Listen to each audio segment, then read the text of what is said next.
Hello, welcome to the conversation here on News Central Television. This is where we bring you all the latest news and political analysis across the continent. I am Benga Aboroa. And I am Rita Omodia. On the program today, we will be discussing how to evaluate information, fake news, and elections in Africa.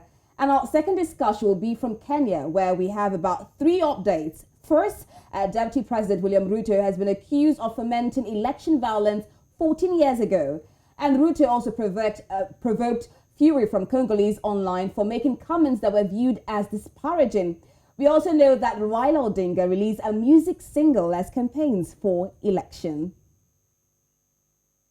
And of course, that's been a real story during the week on Thursday, because you see a politician now releasing songs for his campaign. I mean, it's campaign season. In Nigeria, you see all sorts of politicians buying things on the roadside, doing things like everyone has never seen before.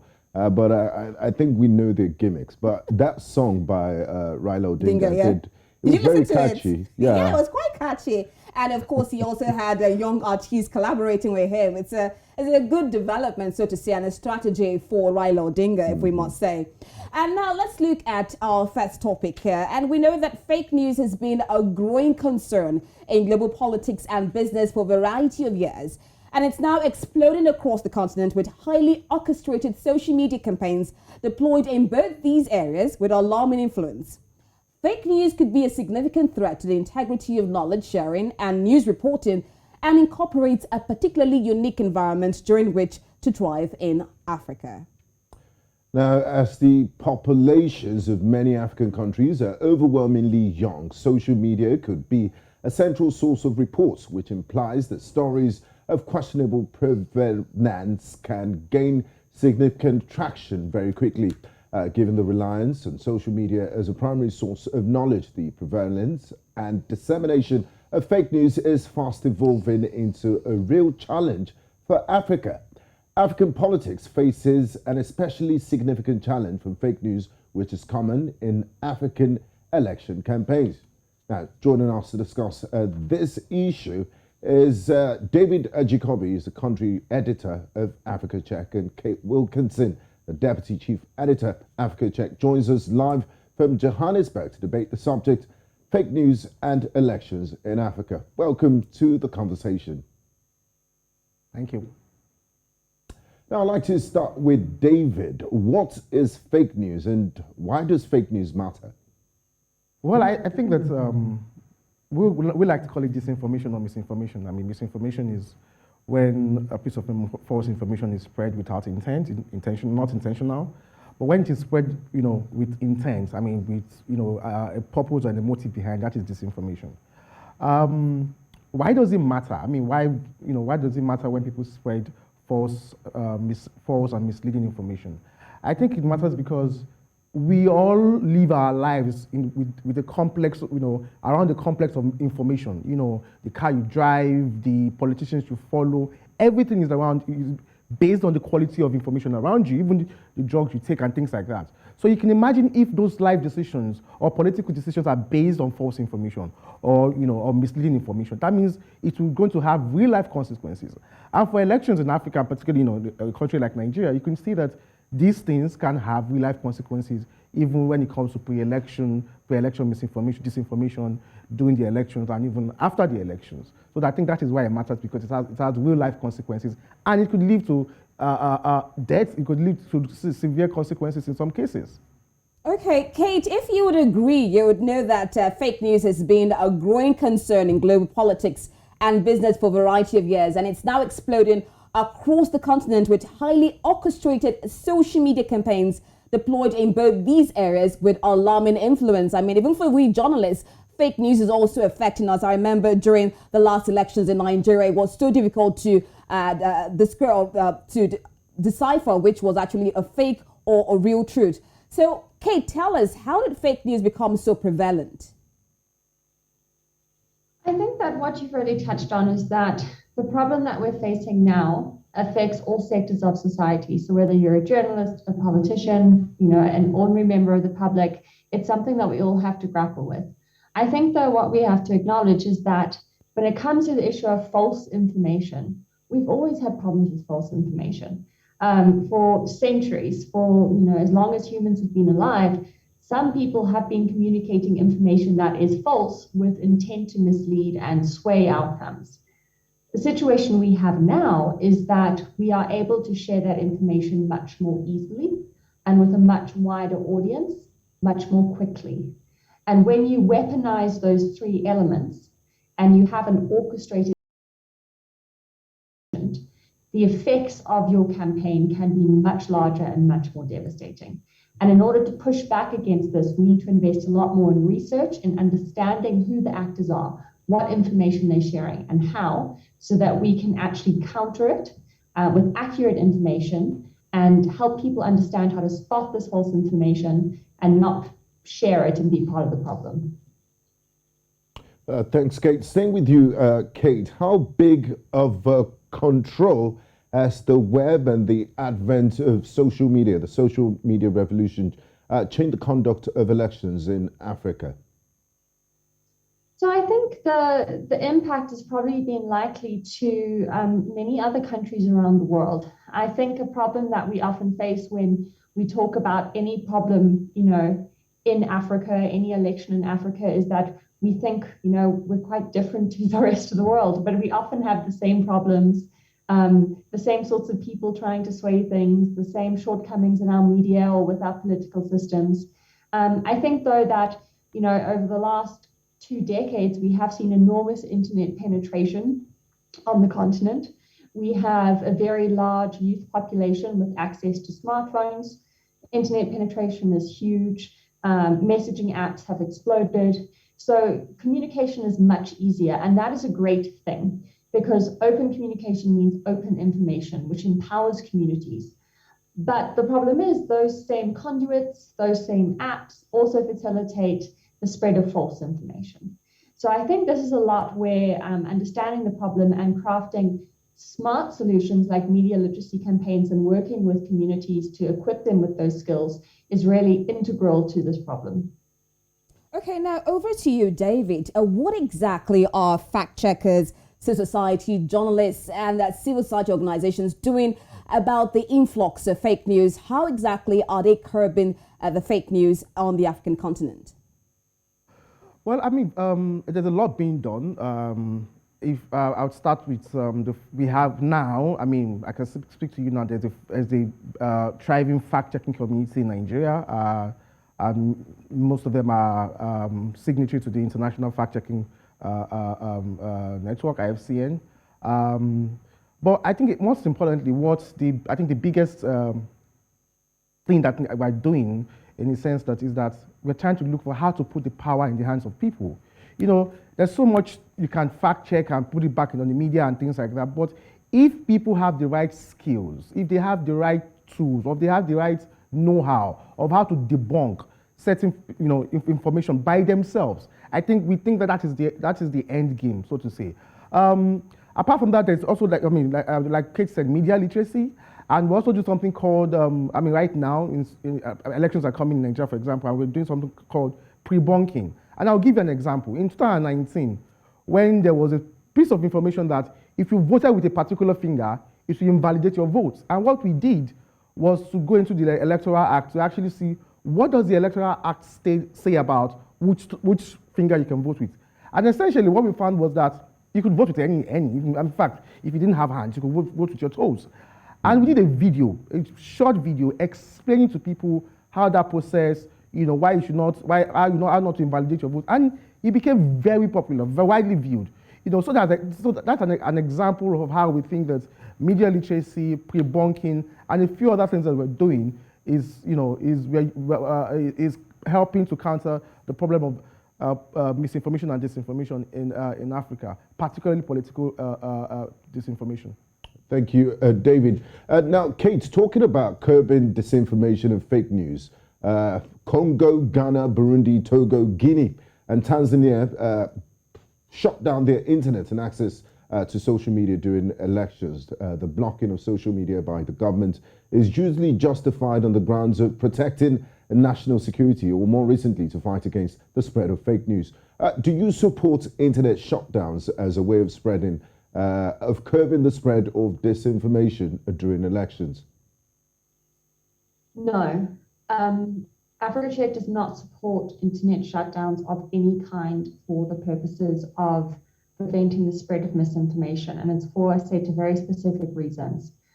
First of all, internet shutdowns are used for a number of reasons, and often a cover or an excuse for them is the fact that people want to stop the spread of false information. And sometimes the real reason can be more sinister. And Africa Check supports and believes in freedom of speech, flow of communication, ease of accessing information, because all of those things are integral to accessing accurate information and making evidence-based decisions. And shutting down the internet does not allow that to happen. I think, though, that a decision to shut down the internet is misguided, because even if it has good intentions, false information will find a way. We know that in countries where the internet is shut down, people still have means and ways that they can access the internet.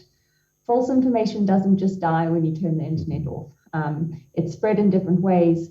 And what you end up doing is you make it impossible for people to find accurate information. So we really would never condone that, and we think it can be quite damaging and actually make it harder for people to fight back against false Sorry to information. butt in here, Kate.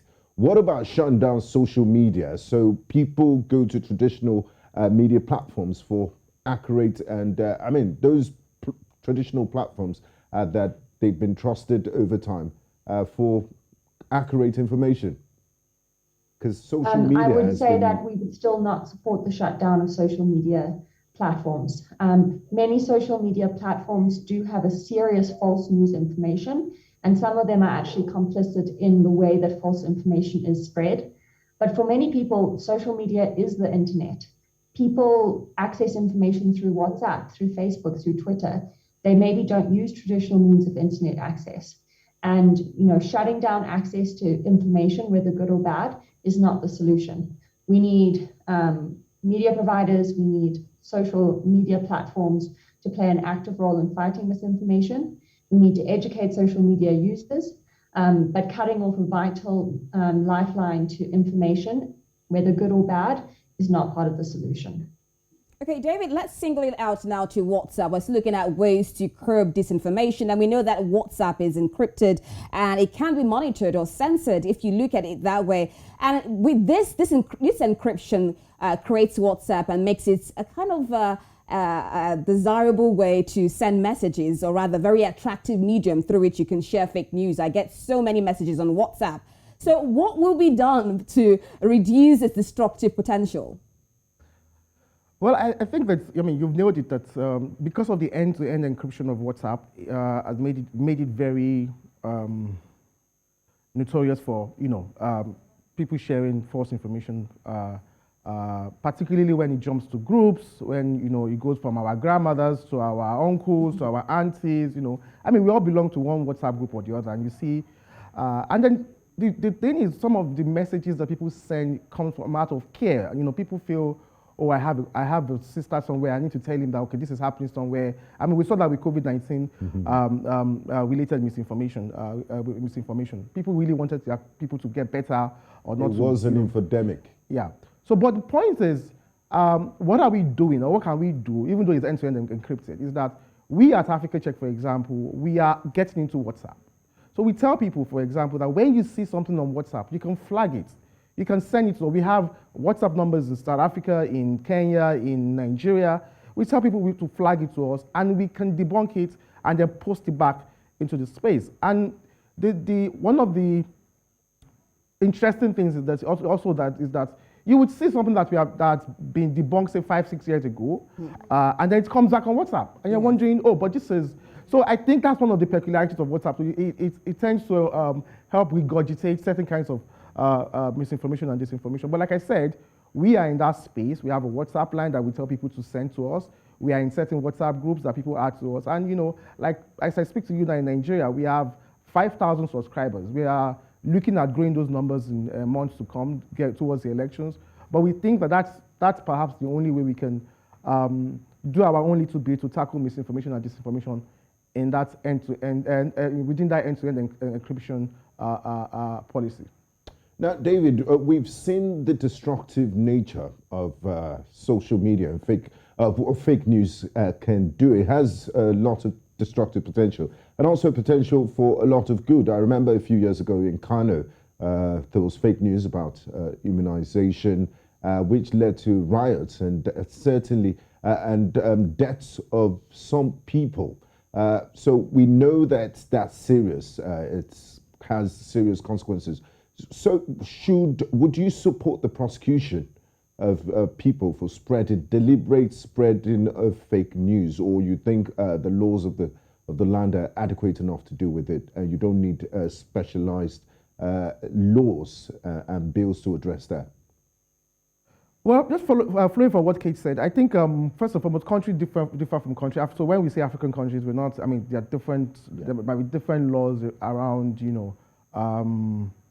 If you publish publish something that is wrong, and they could establish that it was intentional and things like that. So within the Nigerian context, I think that I think there are laws already that that people can be prosecuted if they actually do that. And because if it has real life consequences, I mean, people should be held accountable for intentionally spreading or fabricating false information. I think I think there are laws, there are existing laws. I don't know about special laws for that. But I also wanted to. I mean, you mentioned the issue of Kano, and I was in Kano when that happened, and it was a very, very frightening situation. And just to also bring the nexus between online misinformation online and offline. What we don't realize is, I mean, Kate mentioned that there's internet proliferation now and things like that. I'll go back to Kano. Do you know that there was an election, I think it was 2019. What we had was that people published what they saw on Facebook, on WhatsApp, and other places. Yeah. And they printed it on pamphlets and mini magazines, and they were selling it in packs. So they were selling it in packs, and people were buying them for 50 naira, 100 naira, and guess what? They were written in Hausa.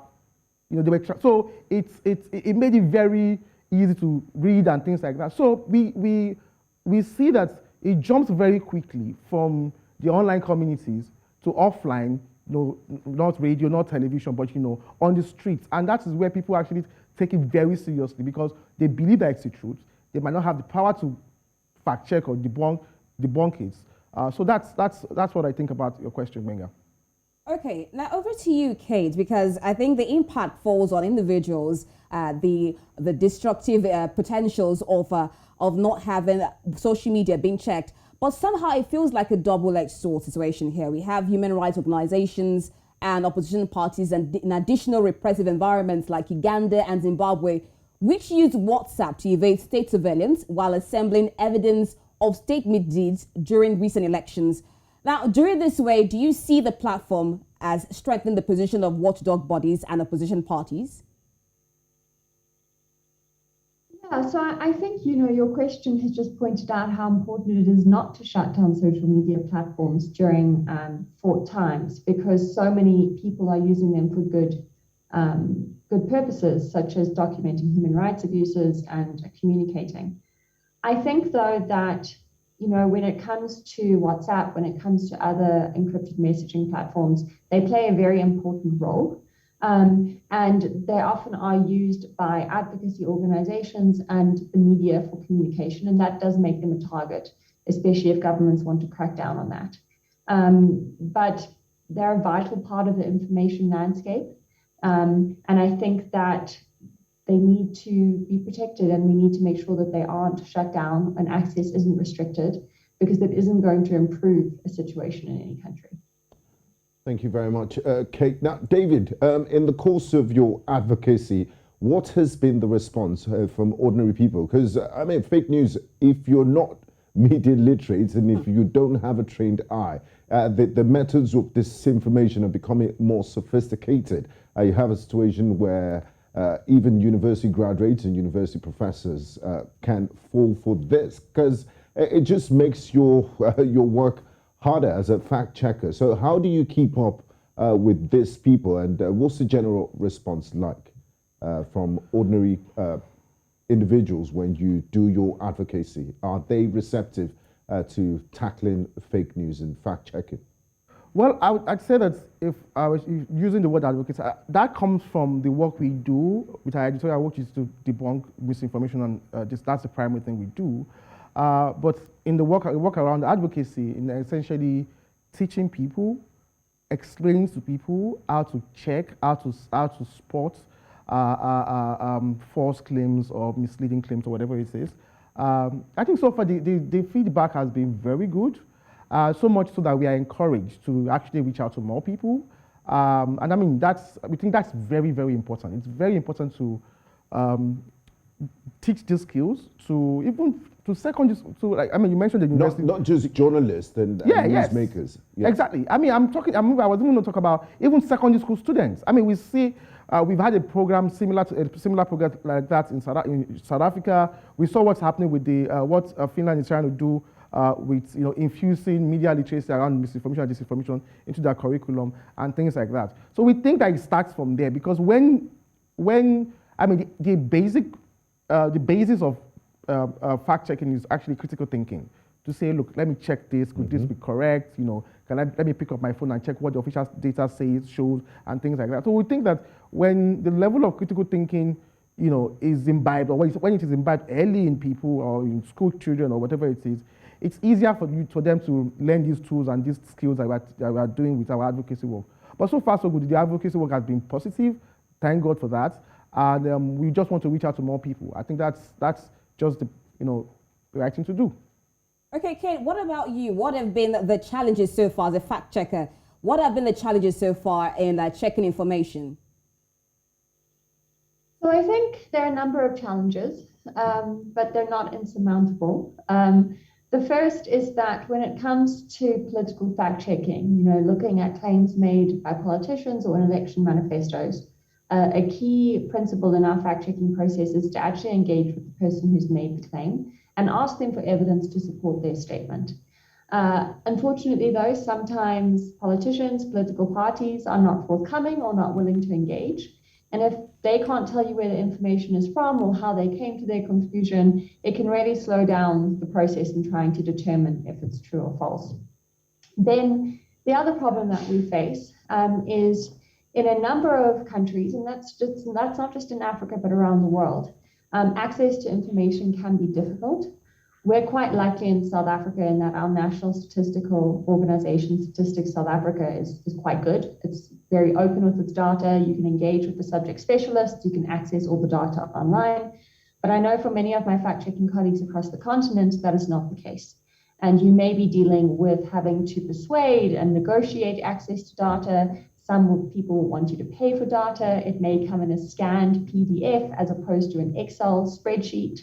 So really the quality of data that we can access is also a problem. And this is quite a big theme that we need to address on the continent, because this data is really the lifeblood of a lot of things, of policy, of understanding, of implementation. And if we can't access it and it's not available or of a good quality, it has serious implications. Thank you, Kate. Staying with you, Kate, we often have a way, I guess it's human nature, to politicize everything, including fights against corruption, especially during election season. I'm sure you've heard this saying, who watches the watchmen?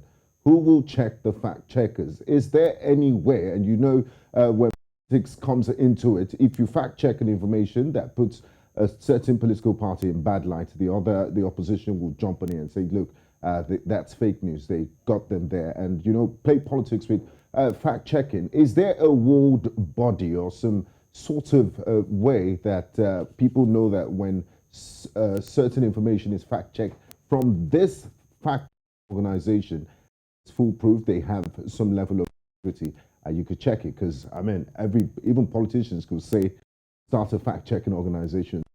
We're checking these guys, and it messes up with the integrity of the whole exercise. Yeah, so we get that question a lot, and we welcome it. David said earlier that one of the tenets of fact-checking is we're just trying to teach people to have critical thinking skills. And if people question us and our work and how we come to our conclusions and who funds us, people are thinking. So people often ask who fact checks the fact checkers, and there are a few answers to that. First, some fact checkers are members of what's called the International Fact Checking Network. And this is a signatory body where you have to meet a number of criteria and have an assessment to be admitted. And that means that you adhere to a number of principles, being transparency of your funding, transparency of methodology, partisanship. So that's the one thing. I think the second answer, though, to the question of who facts the fact check is the public, politicians. You know, when you are an organization that we tell you whether people are right or wrong, if you make a mistake, people are going to tell you if you're right or wrong. And we are an enormous amount of scrutiny, and people do contact us and say, I think you made a mistake on report, and sometimes it's not as polite as I've just put it. And we are very open to that. If someone thinks we've missed something, if someone thinks our math, we will check. We do and have made mistakes. We are not, and that's why we're also committed. One of our principles is open and honest corrections. When we make mistakes, and we will correct them, and we will tell you, so that you know that we went wrong, and you know that we're not hiding anything. So to all the viewers out there, if you follow fact-checking organizations, if you support a check, please check us. And when we thought of your standards, let us know. All right, thank you so much, David. And I'm sure a lot of people have learned from all this. And of course, our fingers are crossed to check the fact checkers. Thank you so much for joining us on the conversation. Thank you very much, Kate. And Thank you. Thank you. All right, now, so we'll go quick break. When we come back, we'll be discussing development. And yeah, we know that election season is around, so do stay tuned.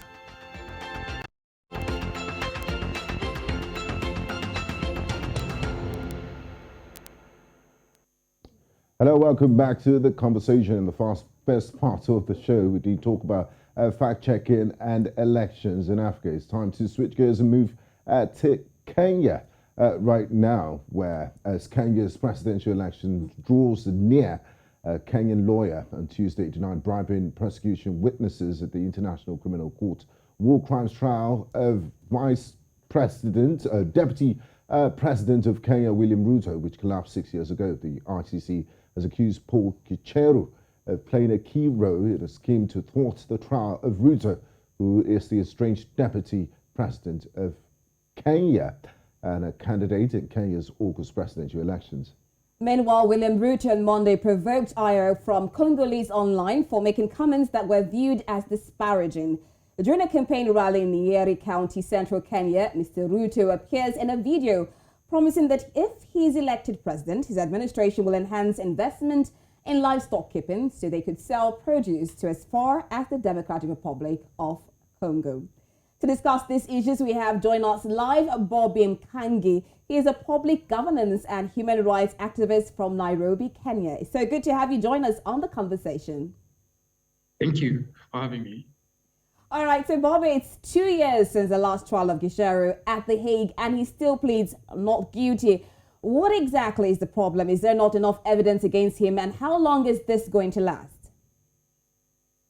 Well, I guess because this is a case that's coming from the prosecution side, I believe, and it's reached the level where it has right now, where the suspect or the accused person, lawyer Gicheru, has a case to answer, and that's why he had to take his plea. So I think from the prosecution side, they believe they have the cogency, quality, and quantity of evidence to convict the suspect. However, as was seen when he took his plea, he did proffer a plea of not guilty.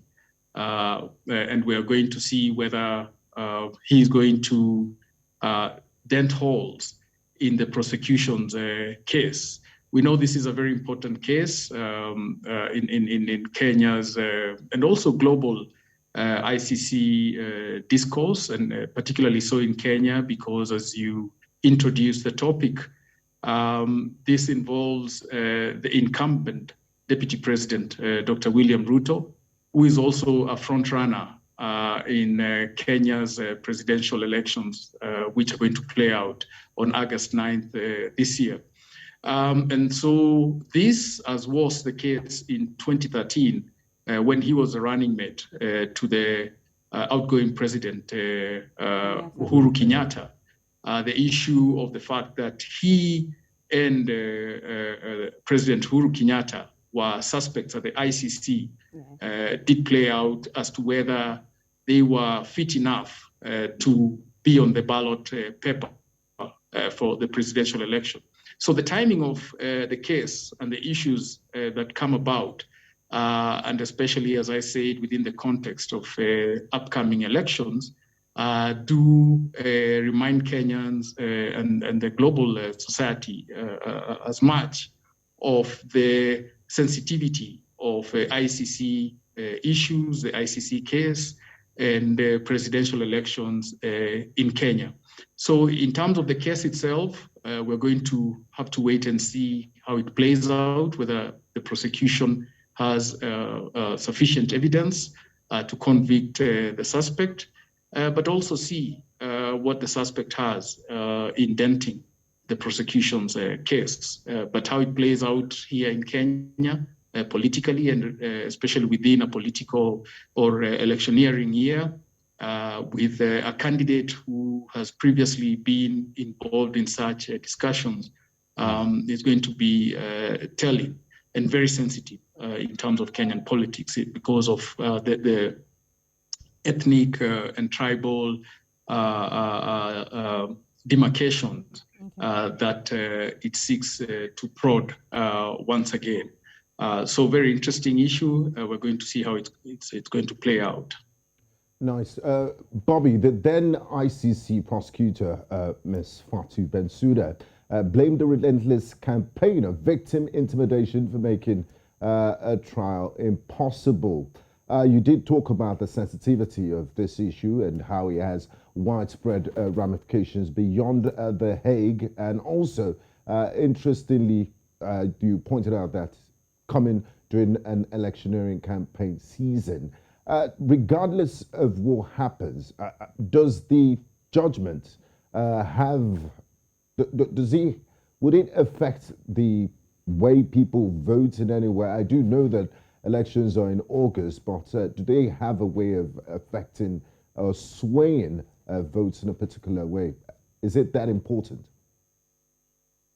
Well, in certain ways, yes, and in others, no. Definitely for the victims of the post-election violence that took place at the end of 2007 and the beginning of 2008, before the peace pact that was brokered by the late former Secretary General of the UN, Dr. Kofi Annan.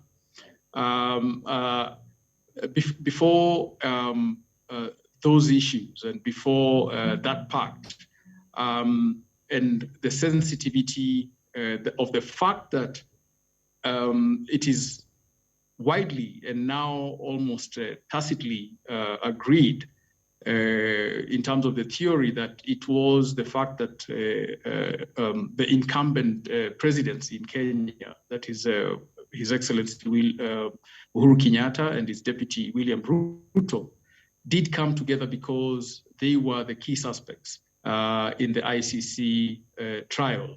And as I mentioned, there were attempts and judicial, for that matter, that sought to have the two disqualified from running for elections, but that did not succeed on technicalities. And the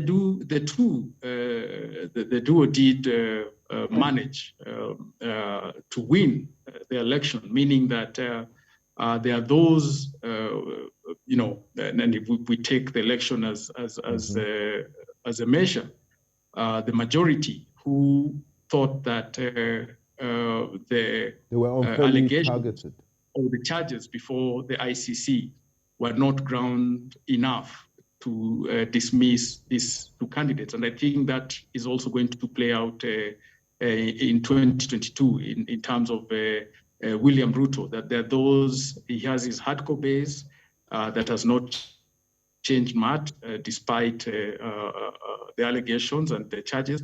But again, as I was saying, it's important for the victims because no one has ever been held accountable for these crimes. And for them, justice is still a very important issue. And in terms of how the case goes on and continues, particularly, as I said, the victims who were directly affected, I think for them, this is a very important issue going forward. All right, Bobby, apart from the victims, what exactly is President Uhuru Kenyatta's stance on all this presently? Because we know before then we saw Ruto and Uhuru Kenyatta do it together, but right now we have Uhuru Kenyatta siding Raila Odinga. So what's his stance right now on the situation? I think in terms of the dynamics of ICC, nothing changes much because, as I say, this is a duo that came together because of this particular case. And I think using, game theory in one way or another, the case against each affects each.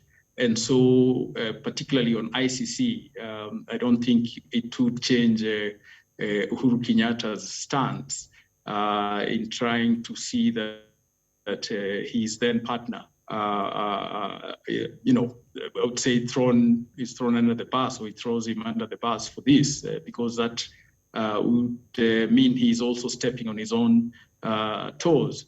But politically so, because his gait and stance, as you correctly observed, and he's now backing the then opposition, and is a formidable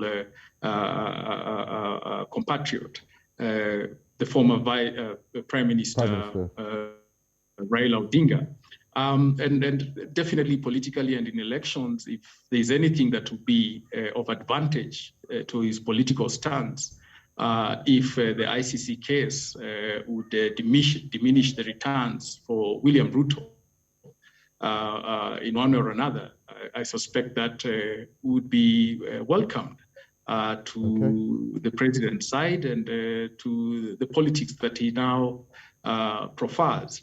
But as I said, I think the bigger picture for the president, and considering that the case is still ongoing, it was withdrawn on technicalities, and fresh evidence does come about.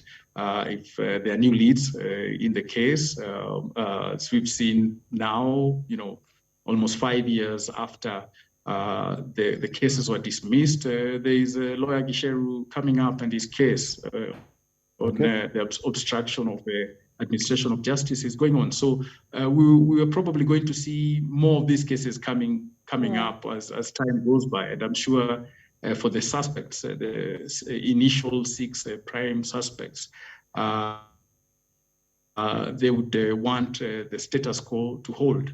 And I suspect not to see, any lead or opening against any of the 4 accused, because probably that would eventually lead to them being held accountable if they did participate in the crimes as the ICC charges them to be.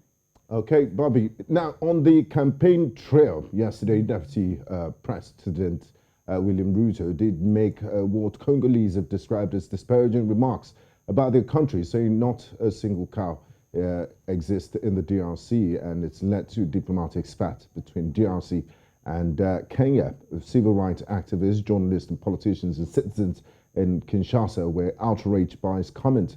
Do you think Deputy President Ruto should have been more circumspect in his comments, or you think the Congolese are making a mountain out of a molehill? Well, it's as Mario Cuomo, New York State former governor, did one state that people campaign in poetry but rule in prose. Politicians, particularly here in Kenya, but I'm sure it's in all of Africa and globally, do state many things during the campaign trail, and perhaps maybe, and as I think you earlier did put out, that Deputy President Ruto did make these comments, not on an official state or government function, but on his campaign trail. And so with that, yes, the stature and the status that he holds as the Deputy President of the Republic of Kenya, and also as a presidential candidate, and the fact that one of the things that comes about with this issue is the internalization or federalization of domestic politics within Africa, and especially in terms of how co-leaders, state leaders, domestic or municipal leaders. And when you combine this with the advancement of information and communication technology, where news reaches far and wide and faster, but also the globalization of issues, because what Ruto said, and in the context of what he's saying during an election campaign, and the sort of Freudian slip, of which to him was probably an inside joke, has been taken to be offense to not only people in Kenya, but people outside Kenya. But Bobby, and so when you look at this context, do you think this will cause a strain on Kenya's relationship with DRC, especially economic ties, apart from politics?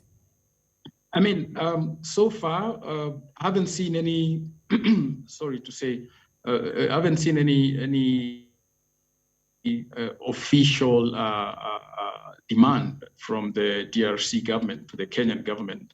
Yes, there was a particular pronouncement from, I think, what I've seen, in the news framework from a lady senator, I forget her name, from DRC. But I haven't seen any official complaint, intergovernmental complaint in terms of a diplomatic part, in the offing of or DRC demanding explanation or an apology or whatever response it would demand of the Kenyan government, because a very senior Kenyan government official and diplomat has spoken in terms that offend the state of the DRC. So we're waiting to see whether that is going to happen or not. But as you said, there's been complaints from civil society, sections of politicians in the DRC, and people from all walks of life. And I think, as I was saying, with the Africanization of politics, internalization of politics, where even domestic issues in a country do affect others, and considering that Kenya and the DRC are going to be partners within the East African community, considering that the region would like to enhance its scope of the wealth that is the DRC in terms of trade and investment, considering the ventures that Kenya has already made, the government through Uhuru Kenyatta, sending delegations, in terms of financial services provision, industry, tourism, agriculture.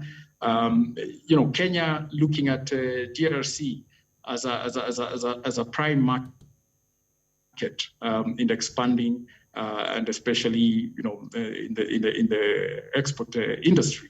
So okay. the whole region, the entire region, would definitely want to sustain a good relation. Now, Bobby, it's I'm happy you mentioned that, and it's also instructive to note that the DRC has just joined the East African Economic Community. Now, Bobby, before we finally let you go, Kenyan elections have been contentious. There's always the shadow of probable tensions that post-election violence might happen. What's the general feeling in Kenya as we inch towards the August 9th general elections? Do you think these elections will pass without incident, and as Kenyans and Kenyan politicians learned from the past to avoid such a thing from happening again? Well, as you know, there's the saying here, a truism that Kenyan politics is never dull from election to election.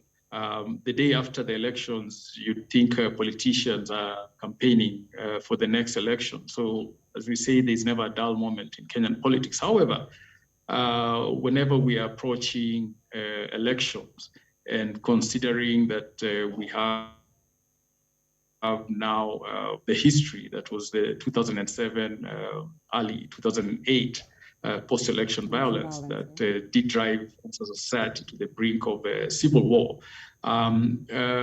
We always treat elections here.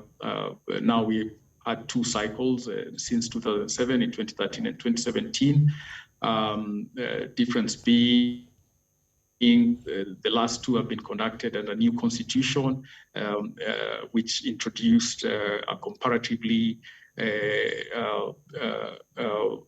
highly publicly acclaimed in terms of confidence judiciary, where we saw the elections being, or the disputes around the presidential election being settled through the judiciary. So that difference is what holds a hope that yes, this will be hotly contested. It will probably eventually lead to the rejection of election results, presidential election results, as announced by the Electoral Management Body, that is the Independent Election and Boundaries Commission of Kenya. In terms of whether it will lead to violence,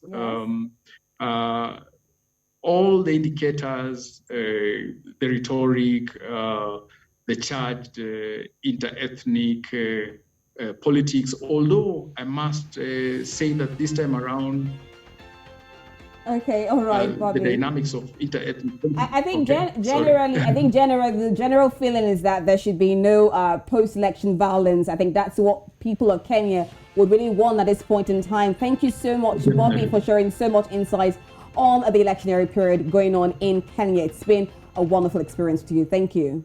Thank you, Bobby. Thank you. That's Bobby Mkangi. He is a public governance and human rights activist. That's how much you could take on the conversation today. It's been a pleasure having you with us. I'm Benga Borowa. And I'm Rita Modia. Till Friday. Bye-bye. Bye-bye.